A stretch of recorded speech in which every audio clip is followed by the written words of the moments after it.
আসসালামু আলাইকুম এভরিওয়ান। আমি আজকে বরিশাল লঞ্চ ঘাটে যাওয়ার উদ্দেশ্যে রওনা করলাম আমার দুই ভাইকে নিয়ে।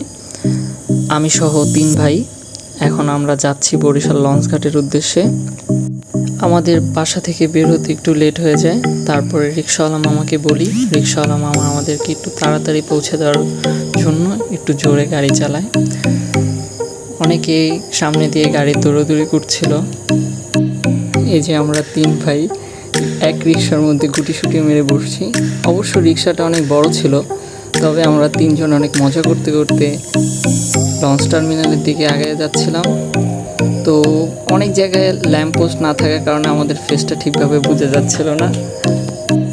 আসলে দেখেন, বরিশাল যাওয়ার পথে কি সুন্দর রাস্তা, কোনো জ্যাম নাই। অথচ ঢাকার সদরঘাটে যখন আমরা যাই, জ্যাম ঠেলতে ঠেলতে আমাদের জীবন শেষ হয়ে যায়। 1 মিনিটের রাস্তা আমাদের 1 ঘন্টার পাড়ি দিতে হয়।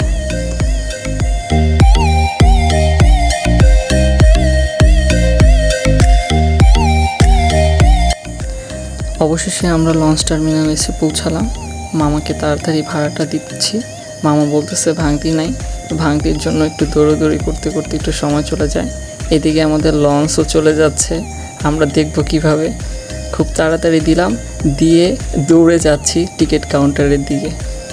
এই মুহূর্তে আমি আর আমার ছোট ভাই বলতেছি আমরা মনে হয় লঞ্চ দেখতে পাবো না। ও বলতেছে না, পাবো, আজকে চলো। দৌড়ে যাচ্ছি টিকিট কাউন্টারের দিকে। অবশেষে টিকিট কাউন্টারে এসে পৌঁছালাম। 3টা টিকিট তাড়াতাড়ি করে কেটে 3 ভাই এখন দৌড়ে যাচ্ছি লঞ্চের উদ্দেশ্যে। অলরেডি লঞ্চ অনেকগুলো চলে যাচ্ছে। আমার ছোট ভাই বলতেছে ভাইয়া দৌড় দাও, না হলে লঞ্চ পাবো না। অবশেষে আমরা একটা লঞ্চ মাত্র পাই বরিশাল লঞ্চ ঘাটে, যেটা ঢাকার উদ্দেশ্যে অলরেডি ছেড়ে দিয়েছে। অনেকেই লঞ্চ মিস করে। আর আজকে বরিশাল থেকে টোটাল 10টি লঞ্চ ছেড়ে যায় ঢাকার উদ্দেশ্যে। তার মধ্যে আমরা একটি লঞ্চ পাই, আর বাকিগুলো অলরেডি ওই যে যাচ্ছে দেখা যাচ্ছে। অনেক যাত্রী আছে যারা অনেক কষ্ট করে লঞ্চে ওঠে, আর অনেকে উঠতে পারেনি। ট্রলার দিয়ে উঠতে হবে, একটু পরে আপনারা দেখতে পারবেন।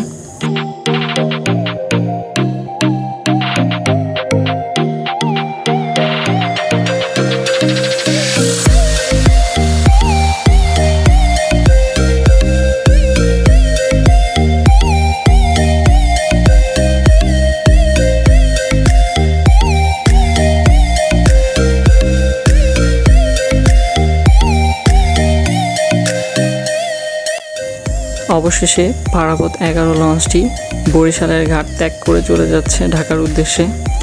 তবে অনেকের জন্য আফসোস হচ্ছে, তারা লঞ্চটিতে উঠতে পারে নাই। তবে ট্রলারে যারা আছে হয়তোবা উঠতে পারবে আশা করি। অনেকেই উঠতে পারে নাই, তাদের জন্য অনেক কষ্ট হচ্ছে, কিন্তু কিছুই করার নেই। তারপরও আপনারা এর মধ্যে এনজয় করতে থাকেন। লঞ্চটি সুন্দরভাবে যাচ্ছে, আমরাও দেখি, আপনারাও দেখতে থাকেন।